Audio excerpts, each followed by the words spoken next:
saja bisa kembali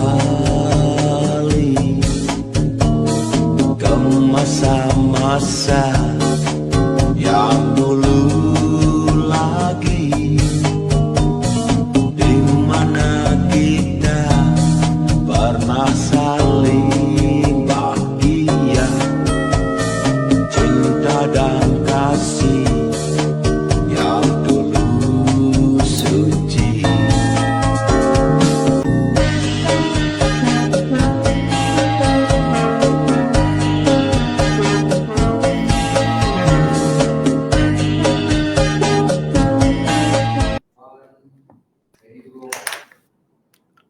Assalamualaikum warahmatullahi taala wabarakatuh. Salam pencerahan untuk teman-teman yang saya yakin mungkin masih lagi berada dalam cuti panjang. Saudara, apa khabar? Saudara Ramzul, saudara Izzuddin dari Pulau Pinang, Hani Abdullah, saudara Ilyas Muhammad, saudara Zamari LC, Bunga Yan, saudara Zek Zul, saudara Abdul Aziz Abdul Rahman dari Tanjung Karang, Raja Kamal, Raja Bazian, apa khabarku? Begitu juga Cikgu Meh, saudara Aziz Osman. Saya yakin anda masih dalam percutian. Apa khabar Pak Aziz dari Kuantan, Pahang? Izzuddin, keadaan rumah katanya macam perang, bumbam-bumbam. Saya pun begitu juga. Tak apalah, saudara, kita meraihkan mereka. Biarlah mereka merayakan Tahun Baru Cina. Pak Rosmini, apa khabar? Jauh dari Pontian, Johor. Saudara Muhammad Faridun Tukiman, Pak Sutra Naqiyah. Begitu juga saudara Kamis Nadi, salam pencerahan dari Bahau. Clear katanya, alhamdulillah. Ramzul, waalaikumsalam. Saudara Pak Chu dari Langkap. Maki Hamun bukan budaya UMNO. Betul tu. Saudara Jeffrey Din dari Teluk Intan, saudara Hamid Kamat.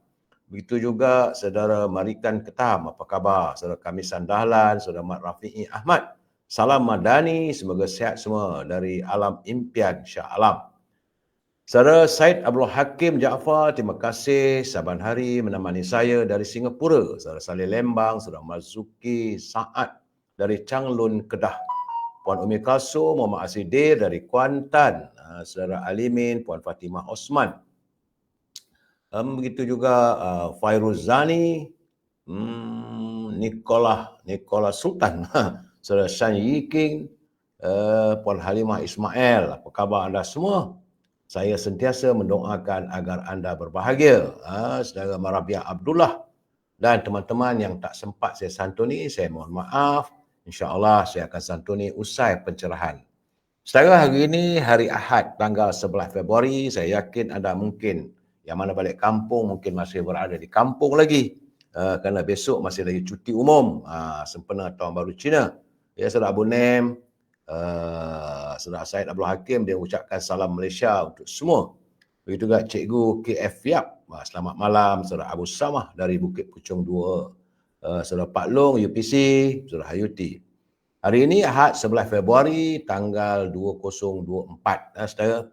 Dan tinggal 30 hari lagi kita menanti kehadiran Fajar Ramadan. Dan jangan lupa saudara, kita dah masuk hari yang ke-1418. Biru sebut masih lagi melanda.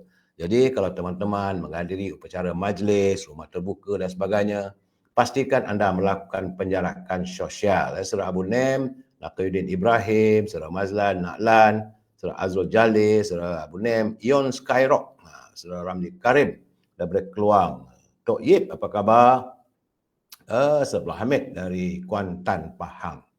Jangan lupa saudara, lakukan penjarakan sosial, pastikan jaga kebersihan diri dan pentingkan keselamatan keluarga kita. Saudara, kita masuk segmen naluri kehidupan. Saudara Ramzul, selamat malam. Saudara Zaidi Mat Isa. Itu juga saudara Mat Raimi Mat Sidik. Saudara Puan Nur Syuhadah. Saudara Ramzul, wassalam. Ya. Saudara, Islam tidak pernah mengajar manusia supaya menghukum seseorang tanpa sebarang bukti yang jelas lagi nyata.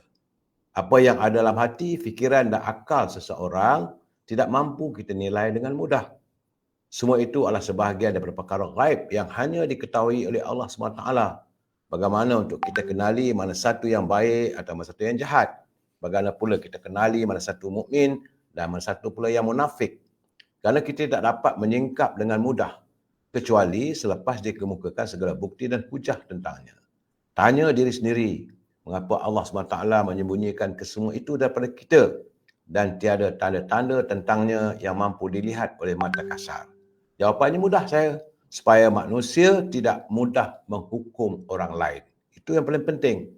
Namun dalam Islam kita akan dapat membuat kesimpulan tentang baik atau buruknya seseorang hanyalah selepas ia dibuktikan melalui tindakan zahirnya. Tidak cukup hanya sekadar bersangka buruk tentangnya. Jadi, kayu ukur kepada semua ini kembalilah kita kepada tindak tanduk dan akhlak seseorang. Apa hikmahnya Allah SWT menyembunyikan isi hati seorang daripada manusia? Tidak lain, tidak bukan kerana Allah SWT inginkan manusia ini hidup dalam keadaan dan suasana yang amat harmonis, tanpa sedikit pun timbul rasa syak wasangka dan takut pada setiap detik dan ketika. Sudah pasti manusia tidak mampu melapkan matanya kalau setiap masa mereka dapat membaca isi hati orang lain. Sebab itu saudara, marilah kita maju dan terus bergerak ke hadapan. Biarlah segala-galanya Allah SWT yang memperlihatkan kesemua itu kepada kita. Kerana Allah SWT sahaja mengetahui apa yang terbaik untuk para hambanya. Saudara Ramzul, saudara Syahizam Izam, saudara Eril Awi, itu juga Rahidah Muhammad Noh, Puan Nur Liza. Terima kasih hadir saudara Tok Yip, Jaya Putra Impian. Kita santuni pula mutiara kata santunan daripada catatan Tan Sri Osu Sukam, mantan Ketua Menteri Sabah yang saban hari menghantar kiriman kepada saya. Catatan beliau kata Ibnu Qayyum menyatakan orang yang busuk hatinya akan terpancar kebusukan tersebut melalui lisan atau tingkah lakunya. Sementara orang yang berjiwa murni, hati yang baik akan menjelmakan kebaikan dari tutur bicara serta budi lakunya. Terima kasih Tan Sri Osu atas kiriman mutiara kata agar kita dapat menghayati segala-galanya. Saya kena ingat, saya tetap mengingatkan pimpinan negara jangan berbelanja wang negara tanpa had kerana kita bimbang. Negara boleh muflis seandainya wang negara dibelanjakan tanpa had. Bagi teman-teman yang menyunting semula live saya ini, perlu saya ingatkan, saya tidak marah, saya izinkan, tetapi anda juga harus bertanggungjawab atas setiap suntingan yang anda lakukan dan anda masukkan dalam mana-mana channel. Kerana saya sendiri tidak mampu untuk memantau setiap suntingan yang anda lakukan. Ingat saudara, ini pencerahan politik, matlamatnya tidak lain tak bukan hanya sekadar memberi informasi kepada warga. Dan bila saya memberi pandangan dan pencerahan, kita harus berpegang pada prinsip. Kita mesti bersetuju untuk tidak bersetuju. We must agree to disagree. Jika ada sesuatu yang anda tak setuju, mau menghantar kepada saya sebarang pandangan, boleh, asalkan gunakanlah bahasa-bahasa yang baik. Kerana kita adalah warga cinta damai yang menyantuni setiap persoalan secara harmonis. Ingat tu saudara ya. Baik, sebagai biasa permulaannya saya harus melaporkan tentang laporan kaji cuaca kerana menurut Jabatan Meteorologi Malaysia yang mengeluarkan kenyataan bahawa amaran hujan berterusan tahap buruk bakal berlaku di Sarawak dan ia dijangka berlaku sehingga hari Selasa iaitu tanggal 13 Februari. Met Malaysia dalam kenyataannya memaklumkan kawasan yang terlibat ialah di Kuching, Serian dan Samarahan. Jabatan itu turut mengeluarkan amaran tahap waspada bagi tempoh yang sama di Seri Aman, di Betong, Sariki, Sibu, Mukah dan daerah Kapit iaitu Song dan Bukit Mabung. Lain-lain, suasananya panas membahang saya. Terima kasih Winbuh dari Keningau hadir malam ini. Begitu juga Saudara Mahasan Arun dari Bukit Jalil, Saudara Rizana Cik Ani, Fazilah Gadi, begitu juga Zaimarin Yusof. Apa khabar Puan Nuraini, Cik Nur Aira Nazir. Saudara, hari ini nampak gayanya di Langkawi. Saya tengok gambar agak menarik. Ini cuma berlaku setahun sekali saja. Di Langkawi, fenomena laut terbelah dua. Ini adalah susulan berlakunya muncul beting pasir panjang sekitar 600 meter di pantai Tanjung Ru. Ini keadaannya telah menarik sekitar 3,000 pengunjung untuk melihat suasana tersebut. Sebenarnya fenomena unik. Ini berlaku selama 1 jam 15 minit. Dia bermula sekitar jam 6.45 pagi.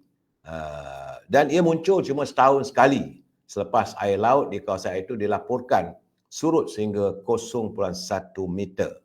Dan kejadian sama menarik perhatian pelancong dan penduduk tempatan. Katanya mungkin besok berlaku lagi pada jam 7.30 pagi. Teman-teman yang berada di Langkawi bolehlah pergi ke sekitar kawasan pantai Tanjung Ru untuk melihat bagaimana laut terbelah dua.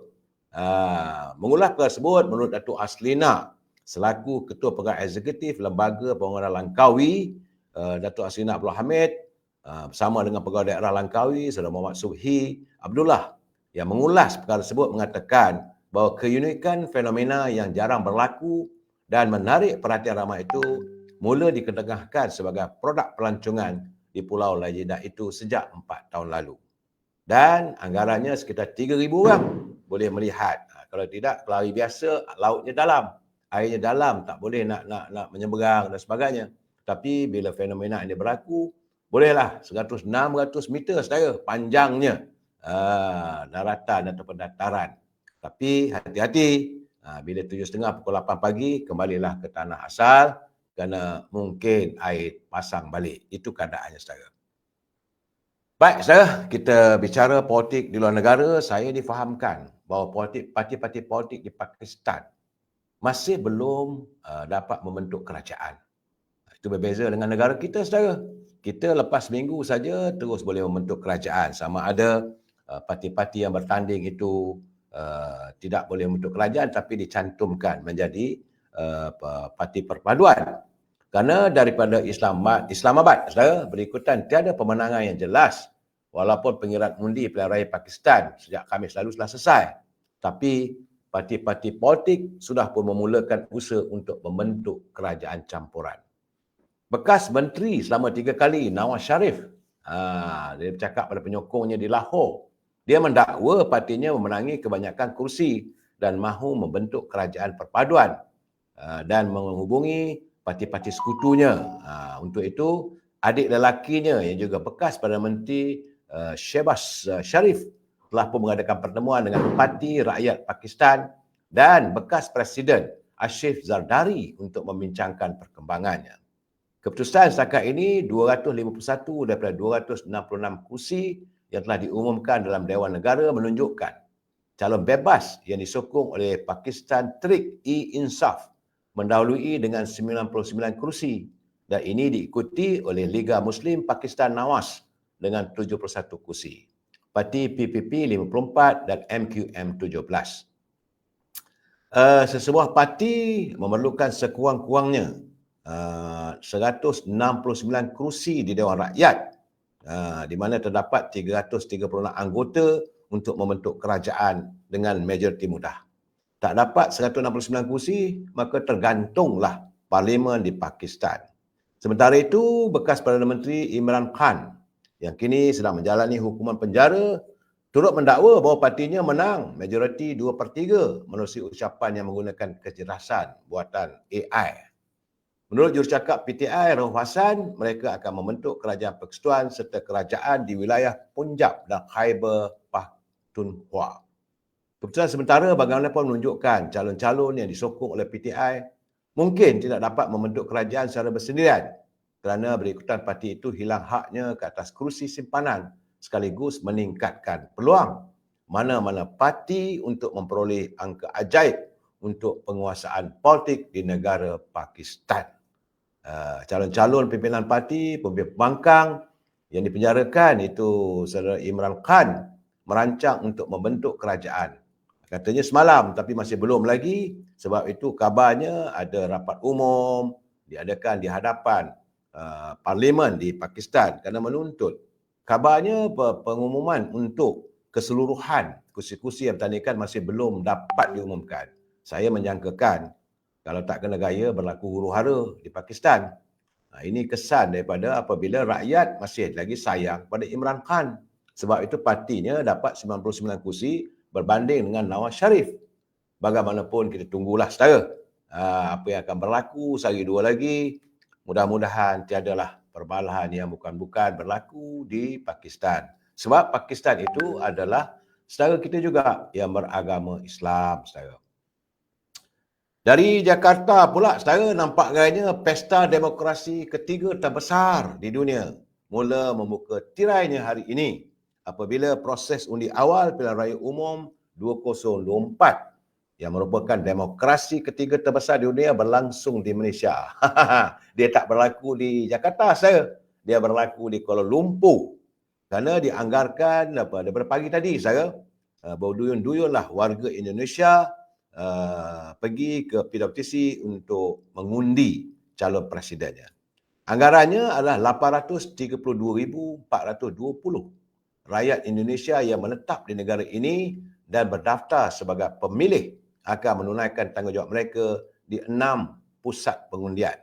Ia melibatkan di Pusat Perdagangan Dunia Putra WTC KL 222,945 pemilih, di Johor Bahru 2,684 pemilih, di Pulau Pinang 5,375 pemilih, di Kota Kinabalu 2,811 pemilih, di Kuching 2,988 pengundi, dan yang terbesar juga selepas Kuala Lumpur adalah di Tawau, iaitu sejumlah 20,247 rakyat Indonesia yang akan mengundi calon presiden mereka. Dan kabarnya nampak gayanya berjalan dengan lancar. Biasalah bila ramai-ramai itu adalah sedikit kekecohan, tetapi dapat ditenteramkan oleh pihak polis yang mengawal di sekitar pusat pengundian di PWTC, saudara. Salam saudara Puan Sarimah daripada Kuantan, saudara Sidi Emi, Hafsah Junaidi, Fazilah Awang, Wahab Muhammad, Yusof Awang dari Tanah Merah. Baru muncul katanya. Cik CTP, apa khabar saudara? Ya, Hajah Comel-Comel juga baru muncul, saudara. Saya mendapat perkabaran bahawa calon Presiden Indonesia, Prabowo Subianto, begitu optimis beliau mampu memperoleh kemenangan dalam pilihan raya Presiden kali ini. Dalam satu temu bual eksklusifnya bersama wartawan Al Jazeera, Menteri Pertahanan Indonesia itu berkata beliau yakin untuk memenangi pemilihan kali ini berdasarkan angka dan dapatan di lapangan. Selain katanya semangat akar umbi yang kuat menyokong beliau. Malah gandengan Prabowo bersama dengan Gibran Rakabumi Raka, iaitu anak kepada Pak Jokowi.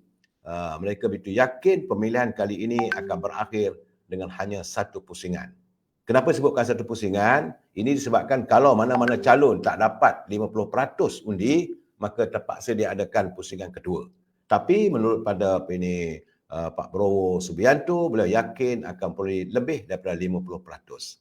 Kerana katanya semua angka-angka begitu meyakinkan dan semangat akar umbi, begitu juga anak muda. Menurut Prabowo dalam wawancara tersebut, dia kata bahawa lebih rasional lagi, anak-anak muda sekarang lebih kritis dan bijak. Mereka tahu menilai mana yang baik atau sebaliknya. Mereka juga mementingkan masa depan negara dan calon yang memiliki strategi dan program yang baik untuk rakyat.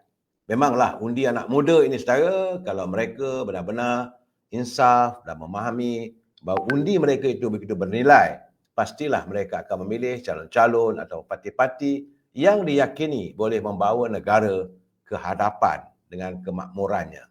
Sebab itu macam di Indonesia, Pak Prabowo mendapat sokongan daripada anak muda kerana mereka yakin gandengan Pak Prabowo dengan anak ini Pak Jokowi begitu meyakinkan mereka untuk membawa perubahan. Itu di Jakarta, saudara. Bagaimana pula di Gaza? Di saat dua negara sedang menjalani pemilihan parti-parti politik, di Gaza sudah masuk hari yang ke-128. Sudah 128 hari genosid ataupun pembunuhan beramai-ramai berlaku di Gaza. Puluhan ribu rakyat terbunuh apabila Israel masih meneruskan pembunuhan yang begitu kejam. Hari ini dilaporkan bahawa berpuluh-puluh rakyat Palestin terbunuh dan yang cedera, termasuklah kanak-kanak dan wanita. Hanya dalam tempoh beberapa jam, akibat serangan berterusan Israel di semenanjung Gaza. Dah masuk hari yang ke-128 hari, saudara. Masih belum usai lagi, masih lagi tentera pasukan rejim Zionis pimpinan Netanyahu masih lagi dahagakan darah rakyat Palestin. Ini yang agak mengecewakan kita melihat dah 108 hari tak ada lagi ceasefire-nya. Sebab itu saya mendapat laporan daripada pihak kesihatan di Gaza melaporkan sekurang-kurangnya 25 orang awam terbunuh hari ini dan puluhan lagi cedera selepas Israel menyasarkan tempat penduduk yang hilang tempat tinggal. Mereka berlindung di Timur Rafah. Itu kawasan yang ditetapkan sebagai zon selamat, tapi tidak selamat rupanya bagi warga di Gaza. Di selatan Gaza, pesawat pejuang Israel meneruskan serangan udaranya di kawasan Rafah. Di tengah-tengah laporan mengenai pencerobohan darat ke atas bandar berpenduduk padat yang melempatkan lebih 1.3 juta penduduk Palestin, saya. Sebab itu sekarang ini kabarnya bahawa serangan Israel juga sudah pun memasuki terarah kepada Lebanon. Ketika lawatan ke Beirut, saudara, pentadbiran Perdana Menteri Israel Netanyahu masih lagi dahagakan rakyat Palestin. Bukan itu saja, mereka sudah pun masuk ke kawasan di Beirut, saudara. Keadaannya Kementerian Luar Iran dalam kenyataannya memetik Amir Abdul Hayyan yang memaklumkan perkembangan di Gaza menuju kepada penyelesaian politik. Bagaimanapun, Netanyahu berpandangan perang adalah kaedah untuk menyelamatkan dirinya. Di sementara itu, 2 orang awam dan seorang lagi anggota Hizbullah maut akibat serangan udara yang dilancarkan Israel ke arah Lebanon. Sementara seorang pegawai Hamas terselamat daripada cubaan pembunuhan di selatan Beirut. Selepas Beirut, mereka melancarkan ke Lebanon dan ini mengundang masalah yang besar kemungkinan peperangan juga akan wujud antara Iran dengan Israel. Itulah kesannya, lain tak ada apabila bumi Arab, pemimpin mereka masih lagi bercakaran sama sendiri, tidak menyatukan ukhuwah perpaduan. Rakyat menderita. Kita berdoalah pada Allah SWT saat-saat kita nak masuki bulan Syakban ini, moga tidak ada lagi lah darah-darah umat Islam yang ditusuk, yang diseteguk oleh tentera Zionis, saudara. Sebab dalam Islam bulan Syakban adalah diharamkan berperang, tidak boleh pembunuhan. Sebab kita juga akan menghampiri bulan puasa. Tapi tentera Zionis masih lagi dahagakan darah rakyat Palestin. Berdoalah kita, saudara, supaya keadaan tenteram. Baik, saudara, kembali ke tanah air. Sebagaimana saya katakan, sekarang ini musim cuti.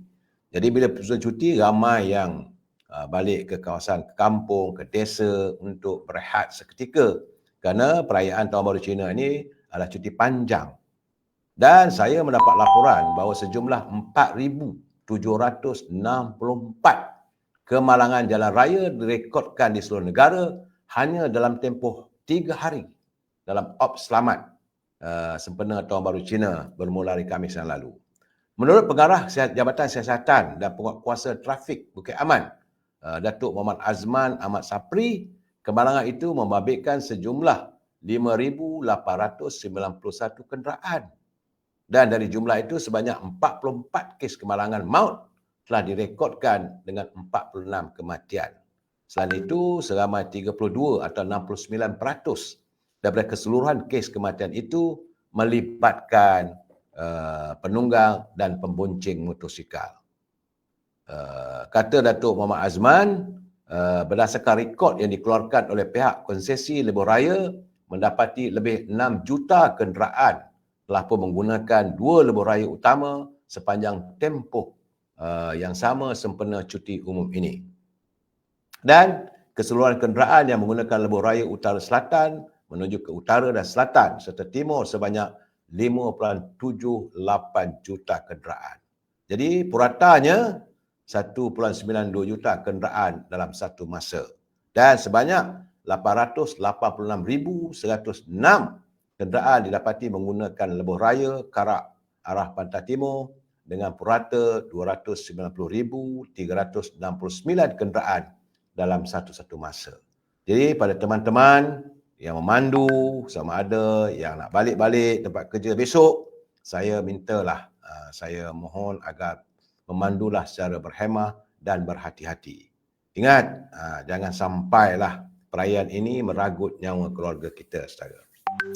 But, kembali pada politik, saya melihat kenyataan Presiden saya, Yang Amat Berhormat Datuk Seri Zahid Hamidi.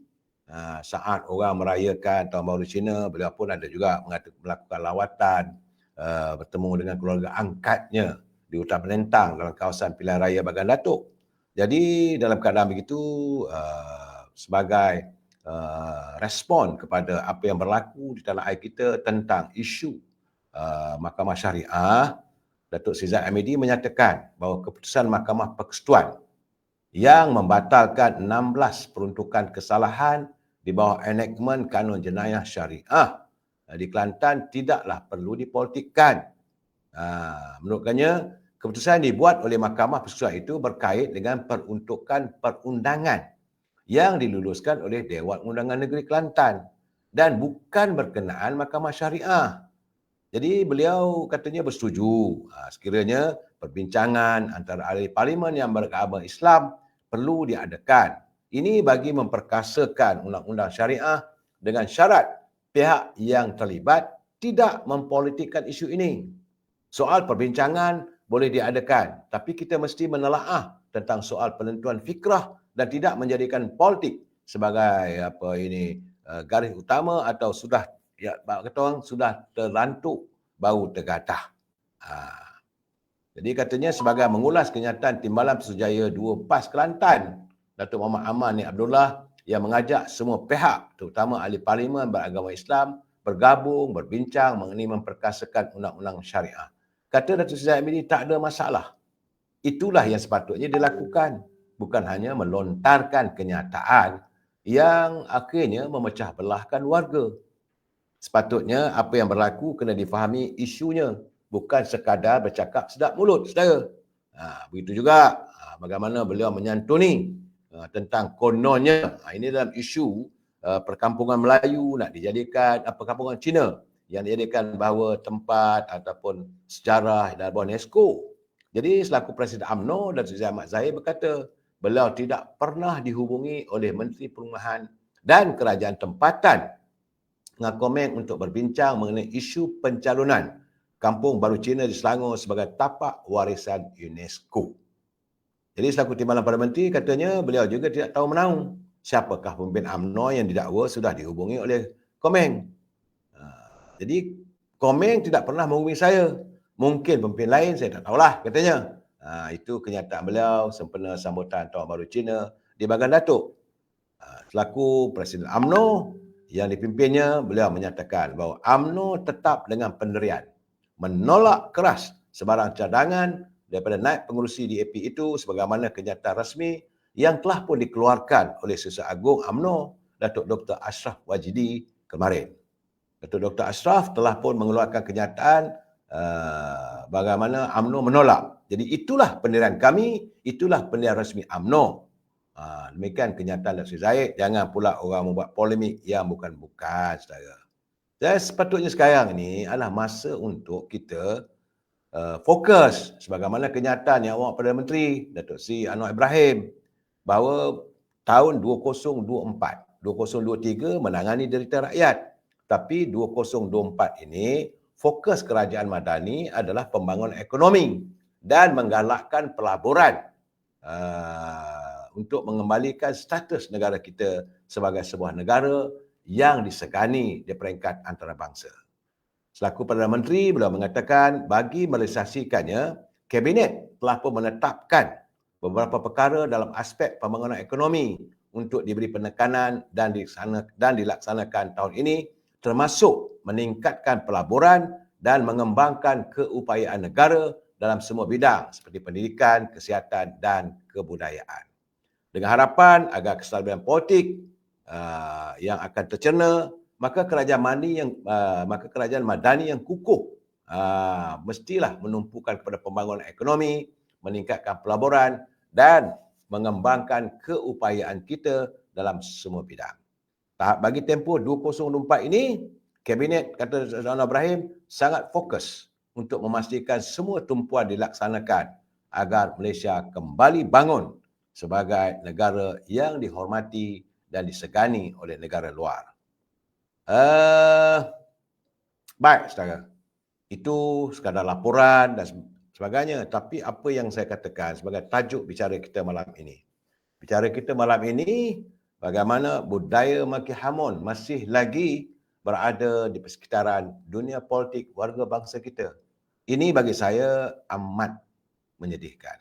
Saudara, kita harus ingat, saudara, orang Melayu ni, orang bangsa Melayu kita ni tinggi nilai budinya. Dan jangan lupa, saya suka membuat imbalan peribahasa. Orang Melayu, dia makan nasi. Itu makanan rasmi orang Melayu. Dan orang Melayu tak makan antah, saudara. Beza antara antah dengan nasi. Tetapi nasi itu datangnya daripada beras. Sebab itu saya sering mengatakan bahawa dalam politik ini kita perlu memisahkan, menyisihkan yang mana satu antah, yang mana satu beras. Beras perlu dipilih, disantuni, kemudian dibasuh, dijadikan, disajikan sebagai makanan jadi nasi makanan orang Melayu. Orang Melayu tak makan antah, saudara. Apa yang ada dalam politik Melayu hari ini, kebanyakannya, setengahnya tak banyak pun, saudara. Antah-antah ini masih berkeliaran.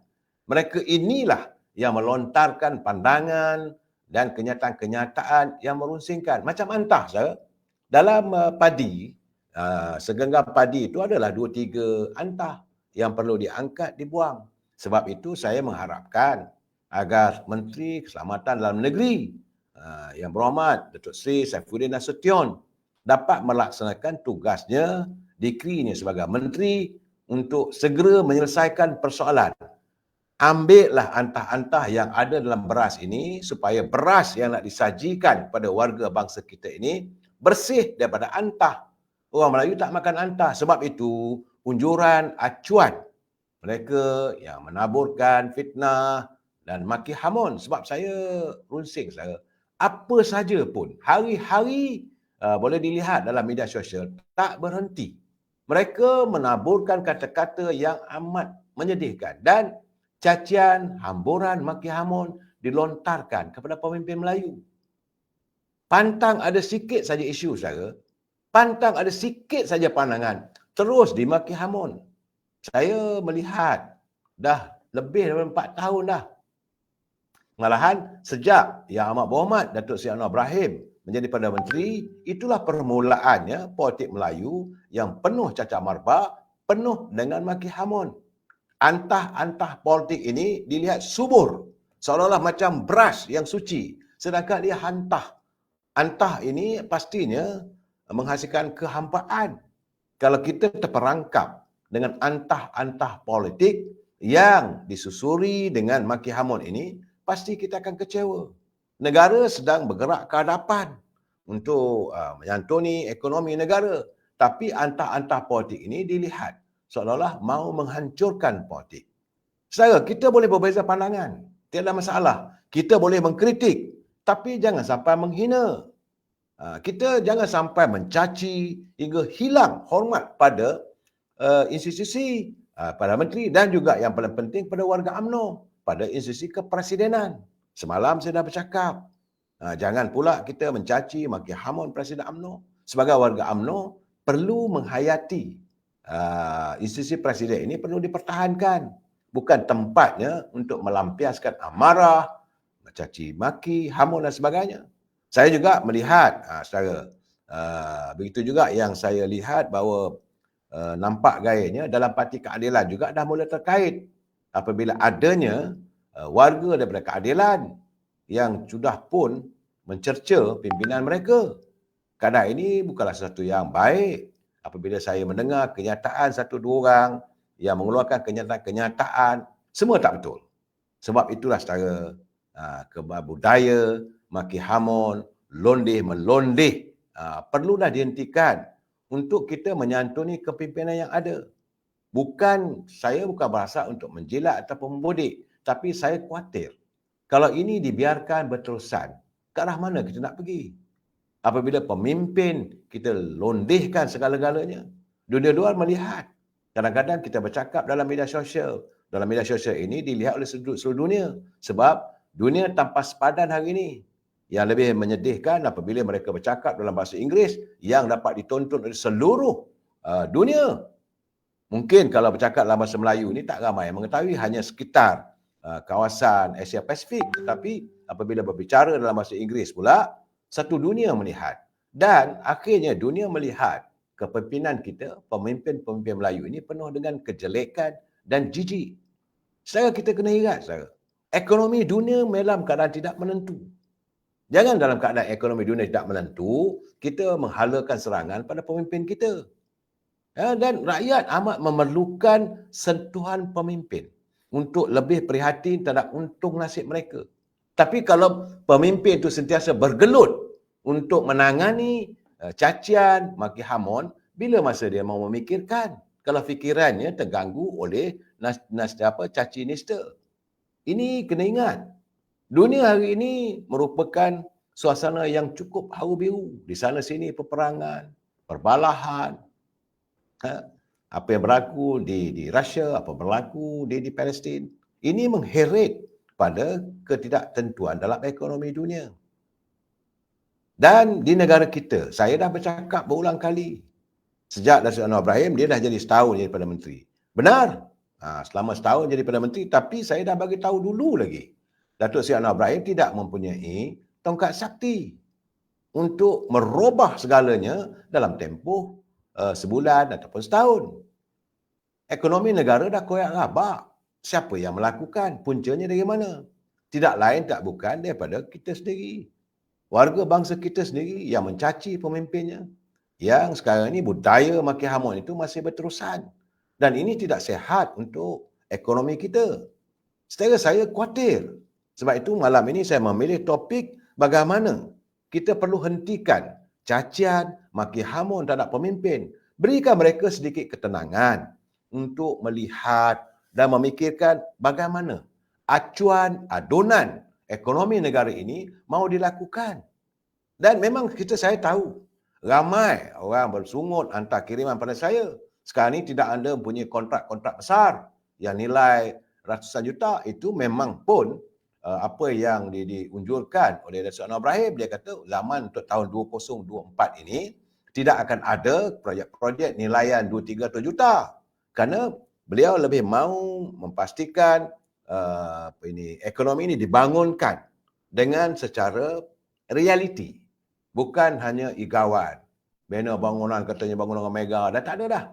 Dan bagaimanapun untuk kontraktor besar, memang mereka menghadapi suasana sukar.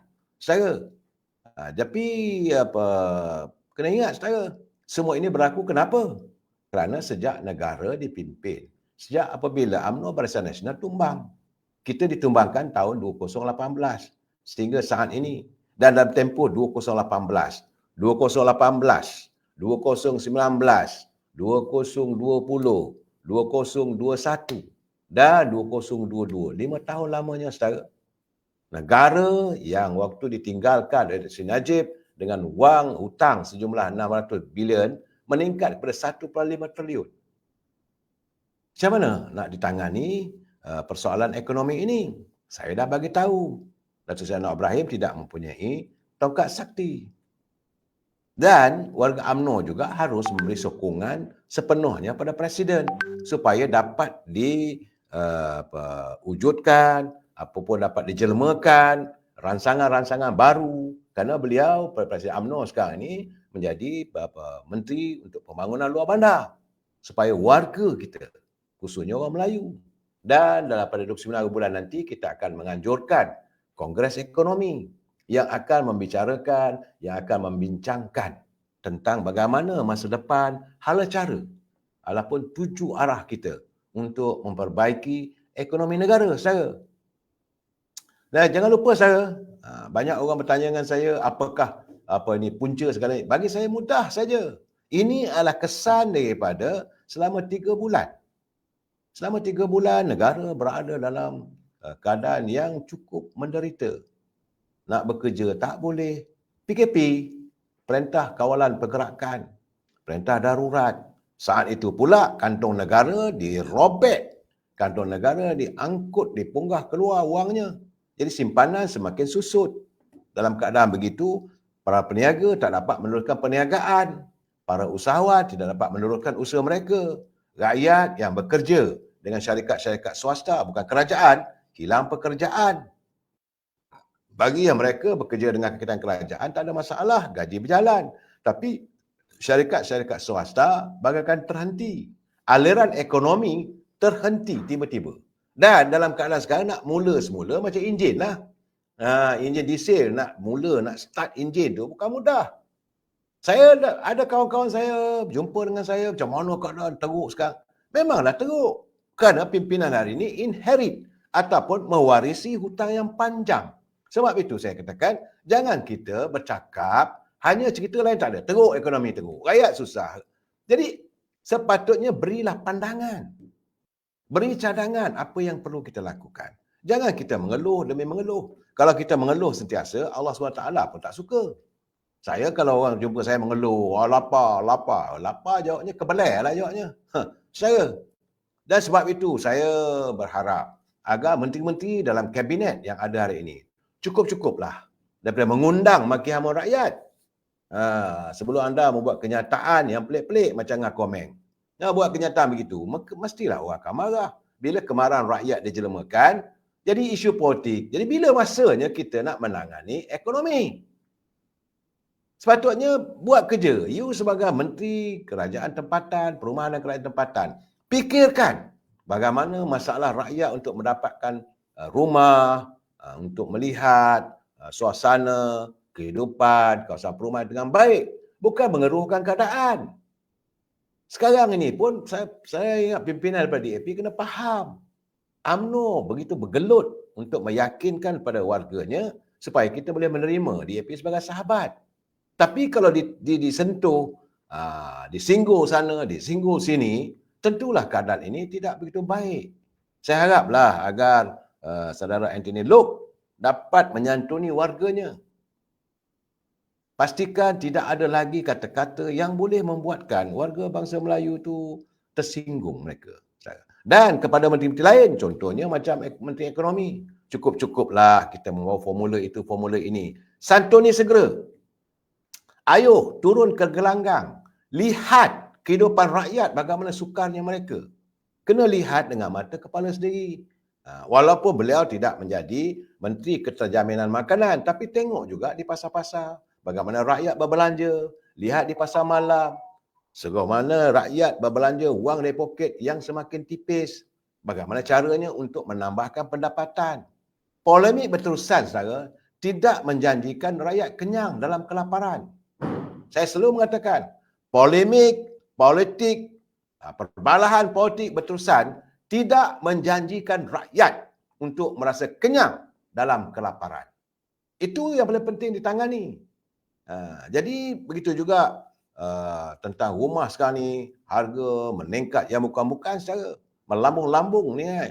Tak adalah, memanglah saya tahu untuk mendapatkan kembali harga rumah 25,000 satu unit macam dulu-dulu takkan berlaku lagi. Tetapi carilah upaya agar dikurangkan. Hari ini anak-anak muda nak dapat rumah, mereka terpaksa mencari wang, mencari dana 2-3 ribu. Bukan senang. Kalau mereka memiliki rumah, membeli rumah, kalau 2-3 ribu, bayaran bulanan pada banknya 2-3 ribu. Sedangkan pendapatan mereka banyak mana? Tak cukup kalau dengan gaji 1,500 dinaikkan pada 2,000. Harus dipikirkan. Mesti selari. Pendapatan mesti selari dengan harga barangan. Sebab itu saya selalu mengatakan, Abang Mat Sabu juga harus melihat bagaimana penghasilan pertanian itu dapat digandakan. Saya terima kasih. Usaha Abang Mat berterusan, saya tahu. Pergi ke negara-negara luar, pergi ke Sarawak. Apabila Datuk Seri Abang Mat Sabu berbincang dengan Premier Sarawak, membincangkan bagaimana tanah-tanah yang terdapat di Sarawak yang begitu luas dapat diterjemahkan menjadi kawasan pertanian, khususnya untuk menanam beras. Kerana Sarawak juga, kata Premiernya, berusaha supaya Sarawak dapat menjadi antara negeri pengeluar ataupun pengeksport beras di masa akan datang. Itu usaha yang murni perlu dilakukan. Tapi, sebagaimana saya katakan, tidak boleh segala-galanya dijelmakan dalam tempoh setahun. Ia memerlukan masa. Tanah-tanah yang masih dengan berlukar perlu diterangkan. Dan jangan tunggu kita melihat, dulu janji kata Sarawak nak buat beras, nak ekspor beras. Betul lah, tetapi mengambil masa, saudara. Jadi jangan sebab itu pula kita melemparkan cacian maki hamun. Menteri ini buka mulut aja mohong. Menteri ini buka mulut mohong. Ini yang saya katakan cacian yang tak sepatutnya kita lontarkan kepada pemimpin. Biarkan mereka melakukan usaha untuk menangani persoalan ini, saudara. Begitu juga saya melihat bagaimana isu pendatang tanpa izin. Saya jangan lupa, saudara, kalau jumlah pendatang tanpa izin, tadi pun kita dapat menyaksikan dekat 1 juta warga Indonesia yang berada di negara kita ini yang mencari pendapatan. Ini yang berdaftar. Bila mereka berdaftar, artinya mereka mendapat jumlah gaji yang mencukupi untuk dihantar ke luar negara.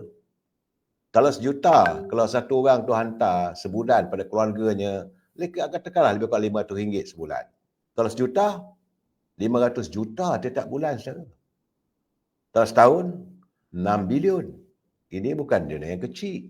Bukan jumlah yang kecil, saudara. Begitu juga bagaimana parti yang jumlahnya, kabarnya sampai 3-4 juta.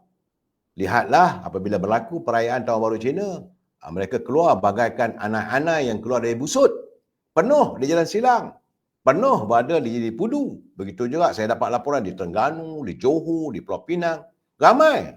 Katalah kalau mereka 3 juta misalnya, menghantar wang untuk keluarga mereka. RM500 aja, tak banyak. Kalau RM500, kalau 3 juta, berapa, saudara? Semua itu, wang itu keluar, ini tentulah menyusutkan nilai mata wang kita. Tapi bila ini berlaku, pimpinan ataupun rakyat, mereka akan bumi menghalakan serangan, mohong Perdana Menteri, tak betul. Dicaci, dimaki hamun. Jadi sekarang ni, saudara, pemimpin dalam kerajaan Madani, saya haraplah, hentikanlah kita melakukan polemik politik. Kita sama-sama berusaha. Saya yakin rakyat akan turut bersama-sama. Kalau mereka macam pendatang tanpa izin perlu tangani secepat mungkin. Banyak ekonomi negara sudah pun dipunggah oleh mereka. Kalau yang pendatang tanpa izin, datang ke negara kita ini, yang untungnya ada pihak-pihak tertentu saja. Bukan semua orang. Bukan semua rakyat. Kartel-kartel. Mereka inilah yang melakukan perdagangan manusia. Saya selalu sebut perkara ini, orang tak suka dengar. Ini adalah projek perniagaan hamba abdi. Rakyat daripada negara luar, daripada Bangladesh, daripada India, dibawa masuk ke negara kita ini, sedangkan mereka terpaksa mengeluar belanja yang besar. Apa yang berlaku di Tapah, kabarnya belum dapat lagi, dah 30 orang lagi. Belum dapat ditemui, apabila mereka lepas lari daripada pusat tahanan. Yang sepatutnya mereka ini dikumpulkan segera dan hantar pulang. Dan bila kita nak hantar pulang, warga-warga pendatang tanpa izin ni, pendatang asing ni, bila nak dihantar pulang ke negara asalnya, ini juga menimbulkan kos. Dalam keadaan begini, apa nak jadi pada negara kita? Apabila peluang-peluang ekonomi direbut oleh orang asing. Yang inilah saya harap agar Menteri Perdagangan Dalam Negeri, Dato' Seri Saifuddin Nasution dapat bertindak dengan lebih tegas. Saya tahu usaha sedang dilakukan. Banyak serbuan-serbuan dilakukan, tapi bagi saya tidak mencukupi. Masih banyak lagi kawasan-kawasan yang perlu selongkar oleh pihak immigration, pihak penguasa, pihak polis dan sebagainya. Cukup-cukuplah kita perlu menghentikan budaya maki hamun, saudara. Begitu juga sekarang ni, saudara, tentang berhubung isu Mahkamah Syariah. Isu Mahkamah Syariah, saudara, saya melihat apabila orang salah anggap dan dijadikan isu polemik untuk mereka mencerca pimpinan, tak pasal-pasal pemimpin yang berada dalam kerajaan Madani ini dimaki hamun. Tapi saya nampak ada satu kenyataan yang dilontarkan oleh Datuk Dr. Zulkifli Hasan selaku Timbalan Menteri. Saya tak tahu apa namanya, sama ada admin ada tak ada. Cuba dengar sedikit saja VT ungkapan kenyataan daripada Timbalan Menteri Hak Ehwal Agama Islam Dr. Zulkifli berhubung tentang apa sebenarnya yang berlaku di sebalik krisis ataupun isu mahkamah syariah yang sekarang ini tular. Silakan. Berkenaan dengan kes terkini, kes Nik Alin, saya ingin menyuruh kepada semua untuk bertenang. Sebenarnya intipati dalam kes ini adalah untuk mencari garis sempadan kuasa menggubal undang-undang dalam sistem federalism, sama ada kuasa itu di bawah Parlimen ataupun Dewan Undangan Negeri. Bukanlah isu yang berkaitan dengan hal-hal yang lain. Dan insya-Allah kerajaan telah melakukan beberapa usaha dan di antaranya adalah Jawatan Kuasa Khas mengkaji kompetensi Dewan Undangan Negeri untuk menggubal undang-undang Islam telah pun ditubuhkan yang dipengerusikan oleh mantan Ketua Hakim Negara Tun Zaki Tun Azmi. Dan jawatan kuasa khas ini akan memberikan cadangan dan akan memberikan laporan bagaimanakah untuk menangani isu ini secara menyeluruh, bukan secara picisan. Oleh itu, semua rakyat Malaysia, semua umat Islam, kita berdoa moga-moga jawatan kuasa ini membuat satu formula yang akan dapat mempertahan dan juga memperkasakan lagi perundangan syariah di Malaysia.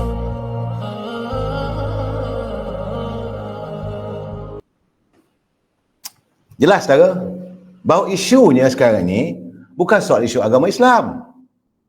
Isunya adalah isu tentang bagaimana kerajaan negeri Kelantan mewujudkan enactment dalam perundangan syariah, di mana perundangan undang-undang, kalau di peringkat parlimen kita panggil akta saja, tapi di negeri kita panggil enactment. Sebab itu saya berusaha lah, kalau boleh besok, mungkin malam besok saya mengundang speaker Dewan Undangan Negeri Pahang untuk memperjelaskan kepada kita peranan Dewan Undangan Negeri. Dewan Undangan Negeri Kelantan melakukan enactment ataupun undang-undang di mana undang-undang yang diluluskan oleh Kerajaan Negeri Kelantan melalui di bawah undang-undang taksir, iaitu undang mahkamah syariah, dilihat oleh Nik Alin sebagai bercanggah dengan undang-undang persekutuan, di mana undang-undang tersebut lebih rendah. Jadi hukum dalam keadaan begitu menjadikan keadaan jadi tunggang langgang lah. Itu yang cuba diperbaiki. Jadi kalau saudara dengar kenyataan daripada Timbalan Menteri tadi, jelas saudara, janganlah kita polemikkan. Dan cuma saya mengharapkan ramai pihak-pihak yang cuba mempolemikkan, mempolitikkan di saat-saat kita sedang menangani isu-isu agar kembalinya rakyat untuk mensyukuri apa sahaja anugerah ilahi di bumi yang bertuah ini. Tiba-tiba dalam keadaan begini kita bertelagah dalam aspek agama Islam. Saudara, jadi saya lihat ada teman saya, saudara Abdul Halim daripada Bukit Mertajam, dia hantar kiriman kepada saya. Agak menarik juga catatannya. Sebab dia kata politik Malaysia sudah jauh melampaui batas-batas agama. Matlamat telah pun menghalalkan cara. Agama sudah pun mula diperdagangkan sewenang-wenangnya. Bukan saja oleh orang biasa, malah oleh orang-orang yang kononnya bergerak ulama, hinggakan menjadikan para pengikutnya begitu taksub seketahap membabi buta. Jadi akhirnya warga jadi pemalas untuk berfikir tentang hal-hal begini. Malah sekarang bila bercakap soal ini, warga rasa meluatlah. Sebagaimana saya katakan tadi, polemik tidak dapat boleh membantu ataupun menyelesaikan masalah perut rakyat. Saudara, sebab itu kata Saudara Halim, dalam kes Nik Alin, apakah ahli-ahli Dewan Kelantan, termasuk menteri yang bercakap dulu tu, mereka tak tahu batas-batas bidang kuasa Dewan Negeri? Saya yakin bahawa tentu mereka tahu kerana mereka lebih maklum. Tetapi apakah mereka melakukan ini untuk mendapat undi orang-orang Melayu? Seolah-olah mereka sahajalah pejuang Islam. Dan hasilnya kita dapat lihat dalam pilihan raya yang ke-15 dulu, apabila Islam diperdagangkan, kata Zalim, benar mereka mencapai kemenangan. Tapi apakah selesai masalah rakyat? Akhirnya saudara, lambat laun kita akan berada dalam suasana yang cukup tidak menentu. Agama Islam jadi cacat marbah, orang boleh mengeluarkan kenyataan, maki hamun terhadap pemimpin yang tak ada kena-mengena. Isu antara Dewan Undangan Negeri Kelantan berhubung tentang enactment Mahkamah Syariah dilontarkan kepada Kerajaan Persekutuan. Sedangkan perkara itu, Kerajaan Persekutuan hari ini, Kerajaan Madani hari ini baru memerintah setahun. Sedangkan isu ini sudah berlegar bertahun dulu. Itu keadaan saya. Jadi keadaan begini sekarang ni saya melihat bagaimana kes Elin yang mencabar undang-undang syariah. Jadi bagi saya lah, ini benar-benar memperlihatkan kedangkalan mereka. Dan kebanyakan mereka ini syok sendiri. Bertanyalah bila mereka memunggah. Sekali lagi saya nak tanya. Mereka memunggah begitu ramai rakyat yang keluar menyokong kononnya agar bantahan Nek Elin itu ditolak oleh Mahkamah Persekutuan. Ramai datang ke Istana Keadilan. Tujuannya apa? Apakah mereka tahu isu sebenar? Apakah mereka yang dipunggah dengan bas begitu ramai tahu isunya apa? Tapi tidak. Kalau saya kata Pak Lebaran marah, pimpinan mereka menggunakan isu ini untuk mengambil sokongan. Jadi bila dah ramai datang, puas hati. Bawa, lihatlah, aku mempunyai sokongan yang begitu ramai. Aku mempunyai pengikut yang begitu ramai. Isu apa? Apa isunya? Bila mahkamah membuat keputusan. So, apa hasilnya? Setelah Mahkamah Persekutuan mengatakan bantahan Nek Elin itu ada meritnya. Maka 16 undang-undang yang enactment yang dirombak ataupun diubah oleh kerajaan Dewan Undangan di Kelantan itu bercanggah dengan Undang-Undang Persekutuan. Akhirnya bila mahkamah menolak, ke mana mereka? Ke mana mereka yang datang ramai-ramai, beribu-ribu orang tu? Apakah cukup dengan bayaran RM20, RM50, berpanas-panas begitu? Apakah ini tandanya kita berjuang untuk Islam? Jadi saya rasa dalam keadaan begini, mereka kebanyakannya lebih banyak berpura-pura. Kononnya bencilah pada Nek Elin. Lihatlah sendiri. Mereka berkawan rapat, bukan tak baik. Kawan rapat pun bergambarlah. Tapi sikit saja boleh jadikan isu politik, maka dibalun sehabis-habisan. Jadi bagi saya paling penting sekarang ni, apa faedahnya? Apakah isu tersebut mampu menangani perut rakyat? Apakah polemik itu dapat menyelesaikan rakyat yang kelaparan? Saya hairan. Tapi bila dengar ceramahnya, inilah sikap-sikap mereka mahu untuk menguburkan Mahkamah Syariah. Maka tidak ada lagi Mahkamah Syariah. Jadi bercakap senanglah. Bukan kena bayar pun. Antara lidah dengan gigi saja. Kadang-kadang bila nak menggamit sokongan, lebih lembut gigi daripada lidah. Tapi akhirnya rakyat yang terperangkap. Saya hairan kenapa mereka selaku pemimpin mengizinkan akar umbi melontarkan kenyataan-kenyataan yang banyak bersifat maki hamun pada kerajaan. Isu yang tak ada diada-adakan. Isu kecil yang boleh diselesaikan. Sebagaimana kata Datuk Zaid Hamidi. Dia kata eloklah untuk menangani persoalan ini. Kita bertemu dengan ahli-ahli parlimen, wakil-wakil rakyat yang beragama Islam. Mari kita duduk berbincang bagaimana cara untuk menyelesaikan sesuatu persoalan ini. Untuk kita mengukuhkan lagi Mahkamah Syariah ini. Sepatutnya begitu. Bukan hanya maki hamun. Budaya maki hamun terhadap pemimpin perlu dihentikan segera. Kita mahu menangani masa depan supaya rakyat lebih gemilang. Bukan nak tunjuk kekuatan. Ini bukan masanya. 4 tahun lagi saya nak ada pilihan raya. Saya faham. Pimpinan sebelah sana tu mengharapkan agar dapat dipanjangkan isu ini berlarutan sampailah pilihan raya umum yang ke-16 nanti mahu dijadikan isu politik. Itu matlamat mereka. Dan kita sebagai warga cinta damai, kenapa kita harus terikut-ikut dengan budaya tersebut? Budaya maki hamun terhadap pemimpin perlu dihentikan. Comot habis pemimpin Melayu ni saya. Sama ada menteri besar pun kena, menteri-menteri tak usah ceritalah saudara.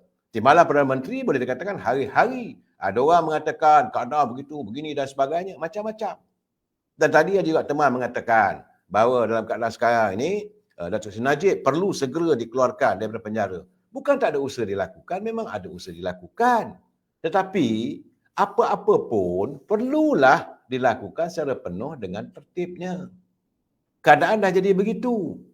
Bukan kehendak UMNO, bukan kehendak Datuk Zaid Hamidi untuk melihat Datuk Seri Najib berada di belakang tabir besi di penjara Kajang. Tapi dah dilakukan. Siapa yang melakukan? Yang itu mereka ketepikan, cerita lain pula yang ditimbulkan. Sedangkan usaha sedang jalankan. Saya berterima kasih pada warga UMNO di peringkat cawangan-cawangan sekarang ni. Sedang giat berusaha untuk melakukan pungutan, tanda tangan untuk merayu. Bukan secara tekanan ya. Jangan salah anggap. Ini bukan merupakan provokasi, ini bukan tekanan, tapi rayuan. Isi hati warga UMNO khususnya. Usaha untuk menggamit sekitar 1 juta tanda tangan ahli-ahli UMNO merayu pada pimpinan di Istana Negara supaya ada ehsannya. Supaya pemimpin mantan Presiden UMNO ini dapat segera dikeluarkan. Tapi saya nak cakap terus terang, dia ada pro dan kontra. Keluar nanti, pastilah Presiden UMNO, Perdana Menteri kena maki oleh puak-puak yang tidak bersetuju. Bila tak dapat, maka puak-puak yang menyokong, maki hamun juga. Jadi kiri kanan, Perdana Menteri, Presiden UMNO terdedah untuk dimaki hamun. Itu saya katakan, bahawa berhentilah sudah. Musim maki hamun terhadap pemimpin ini perlu dihentikan. Kita perlu ke depan. Apa-apa isu yang kita hadapi perlu ditangani secara berhemah. Jangan mengikut emosi, jangan ikut kehendak hati. Kehendak hati tidak akan menyelesaikan masalah, saudara. Setiap satu persoalan itu perlu ditangani secara kebijaksanaan. Pemimpin tidak akan mengizinkan dirinya untuk terperangkap ataupun untuk terbuai oleh laungan maki hamun. Pemimpin harus bergerak ke hadapan. Sebab itu saya menyeru agar pemimpin UMNO khususnya kukuhkan ukhuwah kita. Jangan kita benarkan, jangan kita izinkan perpecahan itu berterusan. Saya bersyukur sejak akhir-akhir ini saya lihat apabila Presiden UMNO sudah pun turun ke gelanggang menjelaskan di peringkat cawangan-cawangan pada warga akar umbi, sudah pun mereka faham apa sebenarnya yang cerita di belakang tabir berhubung tentang isu Datuk Seri Najib. Walaupun orang lain memutarkan macam-macam kenyataan, saya selalu mengatakan dalam apa keadaan pun, kebenaran itu akan muncul dengan sendirinya. Namun setiap kali kamu menegakkan kebenaran, maka setiap kali itulah kamu akan dilihat salah.